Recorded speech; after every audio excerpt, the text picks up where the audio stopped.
Good day guys. Magbablog naman tayo ngayon. Basagan time.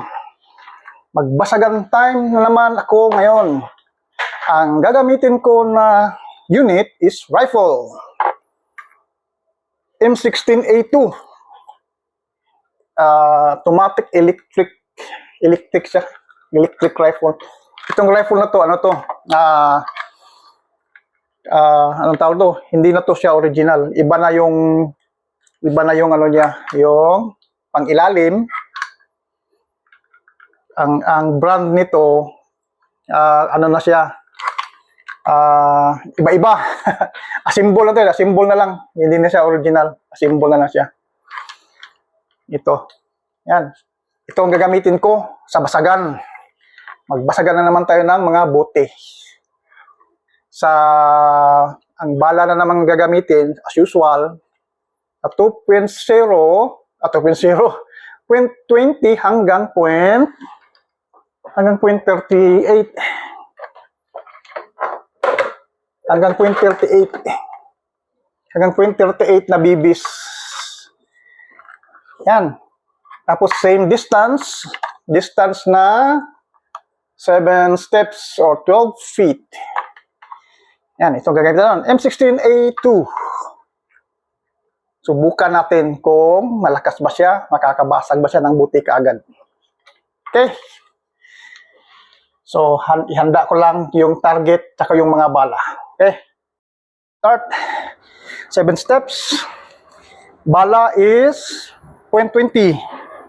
7 steps. Unahin natin na target is yung nasa left na bottle, sa kaliwa. Okay, 15 shots.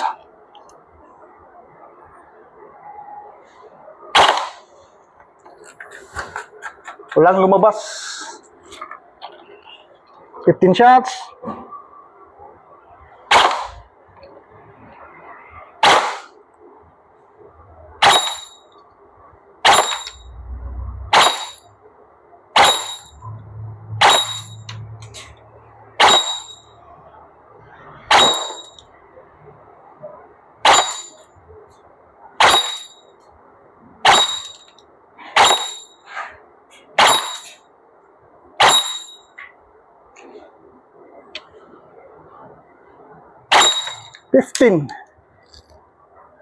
Fifteen shots.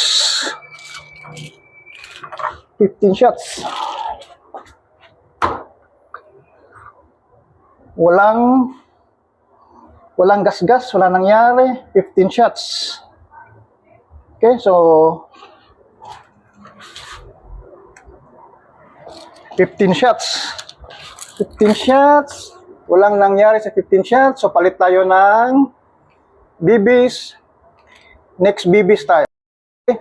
Next BBs, 0.23. 15 shots ulit. Ang target, same, left bottle.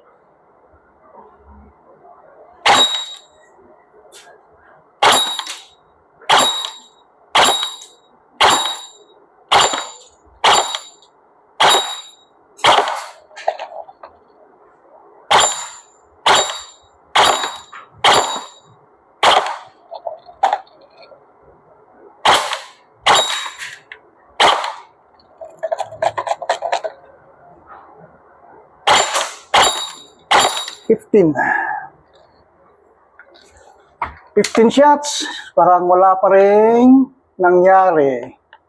Buo pa rin yung botelya. So, punta tayo sa next BBs. BBs, 0.28.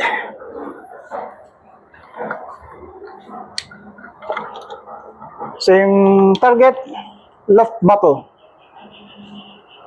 1.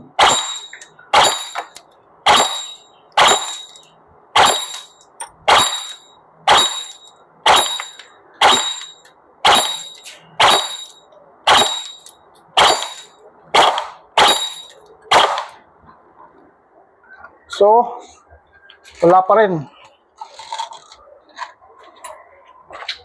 Walang nangyari? Walang gas-gas, walang crack. Wala. Wala. Yan. Wala. So, next, BB Sweet, 0.30. Same target, left.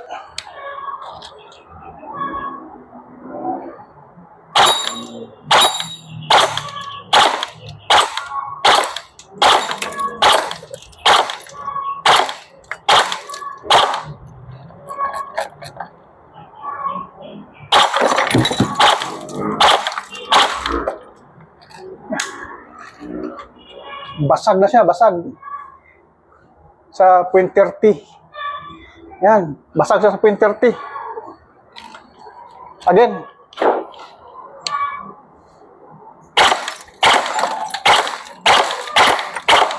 Yan.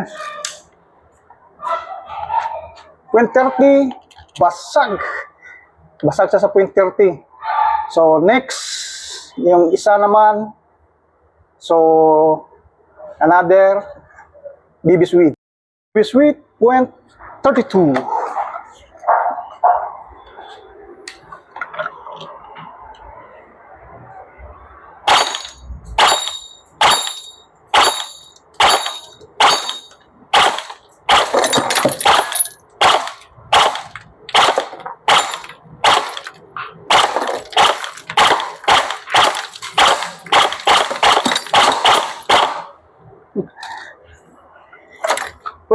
Basag siya.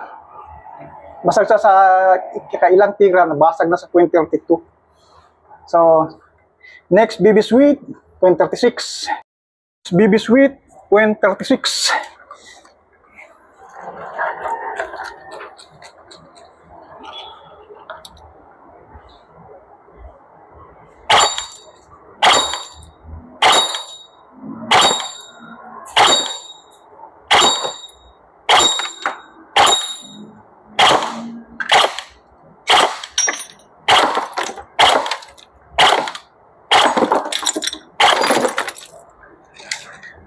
Basag. Basag sa 0.36. Okay. Tiwasin.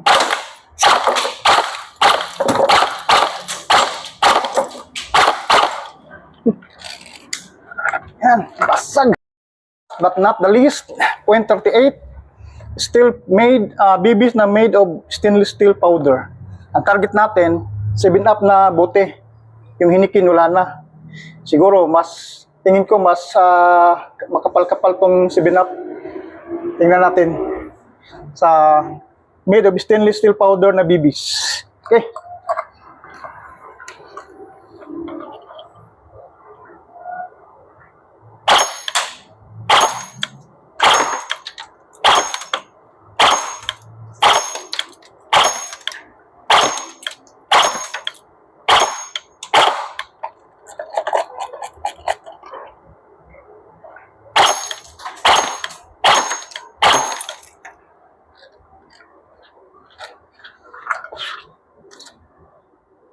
Wala.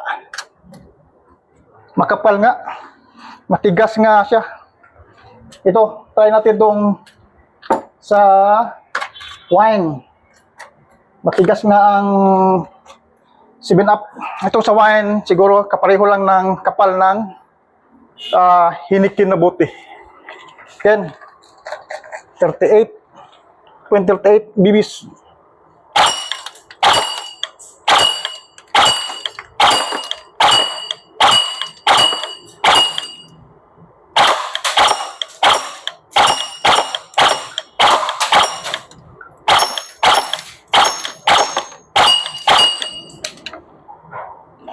Full auto, tayo na full auto. Yeah.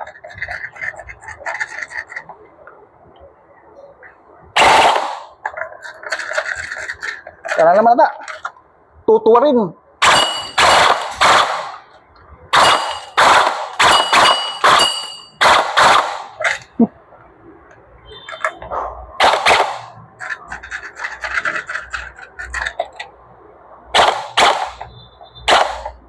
Wala na.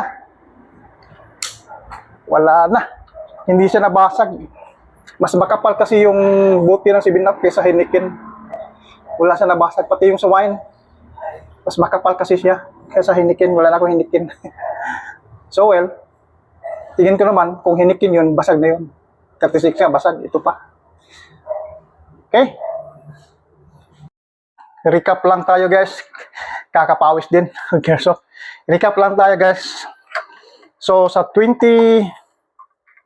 bala na 20 hanggang 28, hindi siya nabasag. Hindi nabasag yung bote. Hanggang 30 ato, basta 30, 28, 30. Yung nabasag lang siya doon sa 32 and 36. Basag siya. Nabasag siya. Tapos sa 38, nagpalit na tayo ng bote, 7-Up. Mas makapal na bote yun kaysa Heineken. Pati yung wine na bote. Makapal. So, hindi nabasag kahit na mas mabigat yung bibis. Tapos, made of stainless powder daw. Hindi siya nabasag. Siguro kung Heineken yun, basag na siguro yun. Wala na akong walang bote na Heineken. So, hindi ko malaman kung mahina yung 38. So, hindi naman siguro. Iba lang yung bote. So, yun guys. Sa 30-32, nabasag ang Heineken na bote. Sa 38, yung 7-Up tsaka wine, mas makapal na bote kaysa Heineken na bote. Hindi siya nabasag. Tapos ito naman is electric. Siguro ang EPS nito, less than 400 lang. Wala akong chrono dito eh. So ang sabi lang sa pabili ko na less than 400 lang. Siguro, more or less 350. Ganun lang. Okay? Hanggang sa susunod na basagan, ibang unit na naman ang gagamitin ko. Tapos, sisiguraduhin ko na same bottle lahat. Hanap ako ng same bottle. Kung hindi man Heineken, basta same bottle. Okay? That's it for now, guys. See you next time. Bye-bye.